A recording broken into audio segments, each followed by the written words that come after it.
We are continuing on our discussion on Oscar Wilde's The Importance of Being Earnest. We had discussed in details the character of uh, Chuck Worthing in the previous lecture, and we are going to discuss the second protagonist, the second most important character around whom the play revolves, Algernon Moncrief.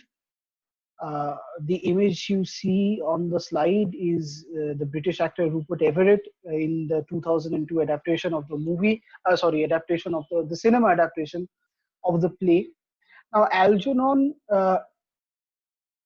and Jack, they have some very common similarities, yet they are poles apart. And they are poles apart in a way, in some very interesting ways.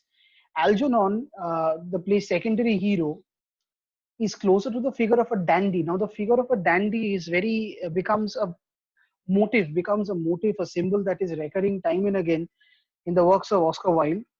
A dandy is someone who dresses in a very extravagant manner, walks and talks in a very superfluous way, uh, walks and talks in an absolutely luxurious way, pays utmost attention to his outward appearance, to his dress, uh, to his respectability in the society as per his luxurious predicaments. Algernon is a dandy, whereas the character of Jack has some shades of humility or some shades of responsibility. Because even Jack, when he is in Hertfordshire in the Cardew, in the Cardew estate, no matter how much Jack wants to go back to London to make merry, he is responsible as a guardian to the Cardew property and to Cardew's granddaughter Cecily while he is in the suburbs. Algernon does not keep up any such pretenses. He is a dandy and he prides on being the dandy figure that he is. Now, many say that the representation of the dandy figure is in adherence to Oscar Wilde himself was quite the dandy, dressing in terms of his dress or in terms of his wit or in terms of the way that he presented himself in the upper class London circles and societies. Algernon is brilliant, he is witty, he is humorous, he is amoral, and he is selfish. He only desires for his own luxury, the upkeepment of his own beauty, the fulfillment of his own desires, and that is all. Uh,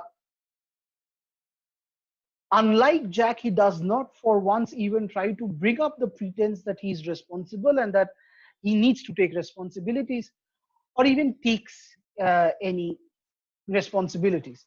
So, in some cases, we may even be forgiven to say that Algernon is a better person than Jack is, where Jack, while he keeps on the pretense of a gentleman, while being, instead of desiring to be a dandy, Algernon is a dandy and is proud to be so. He does not put up any false pretenses.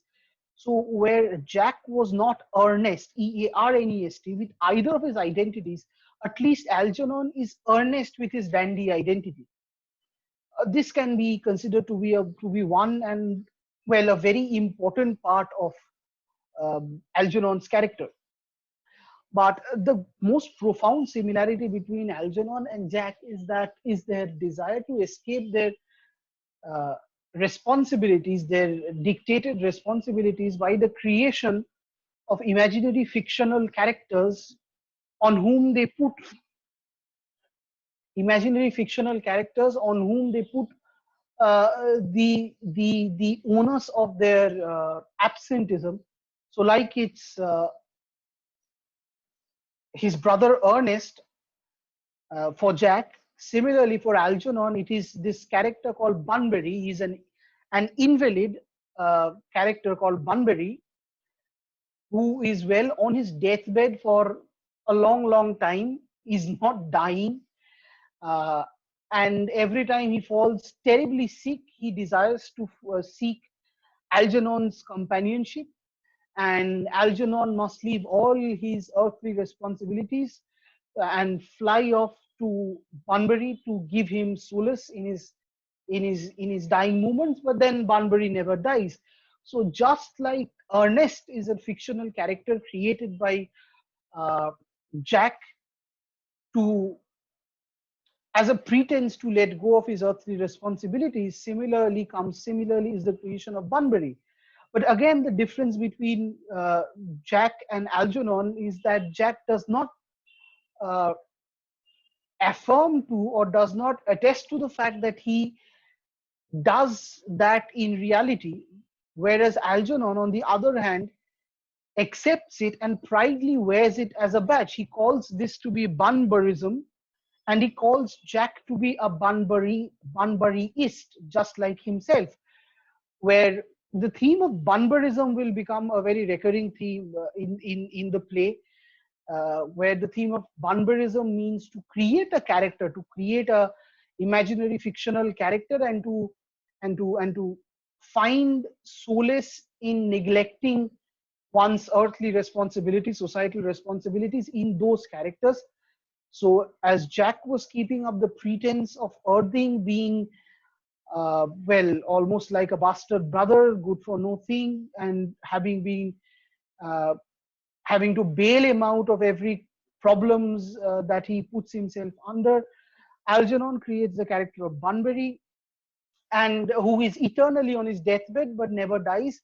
If the play, the text is consulted, we'll see a very humorous dialogue where Lady Bracknell makes this very humorous uh, uh, dialogue when she speaks to Algernon, and she asks Algernon if Mr. Bunbury has clearly decided if he should live or he should die, because uh, being on the edge of life and death for so long is very ungentlemanly, as would say Lady Bracknell. So both Jack and Algernon are Bunburyists, but where Algernon is proudly wears this Bunburyism on his sleeve, Jack tries to hide it. Uh, this again is an important similarity and an important dissimilarity between the characters. And the point of being earnest comes about when Algernon falls in love with Jack's ward, Cecily, the Cardew granddaughter. And similarly, just like Gwendolyn had fallen in love with Jack because his name was, or he told his name was Ernest, similarly, Cecily falls in love with Algernon because he says that his name is Ernest and he is the estranged brother of Jack Worthing. Now, so again, both of these characters at some point of the novel, at some point of the play, charade themselves to be earnest, but when but they are not being but their earnestness to being earnest is put to the test, because both the ladies fall in love with them because they are earnest, and it is only when trying to prove the earnestness of the name Ernest that even more humor gets starts to roll. The plot thickens, and we get even more comic satire and comic irony, and even more farcical representation of the upper class uh, London society. So this is the character of Algernon Moncrief. Algernon can be called a secondary hero, while the primary hero is Jack Worthing. The play literally revolves around Jack Worthing. Uh, Algernon Moncrief gives that support that the character of Jack Worthing requires uh, to to even blossom in his predicaments, to even hit home the ideals. So I'm going to finish this lecture here. I will not go into any further details. This is the character of Algernon Moncrief. In the next lecture, we'll stress on the female characters. That's Lady Cecily, Lady Bracknell, and Gwendolyn Fairfax.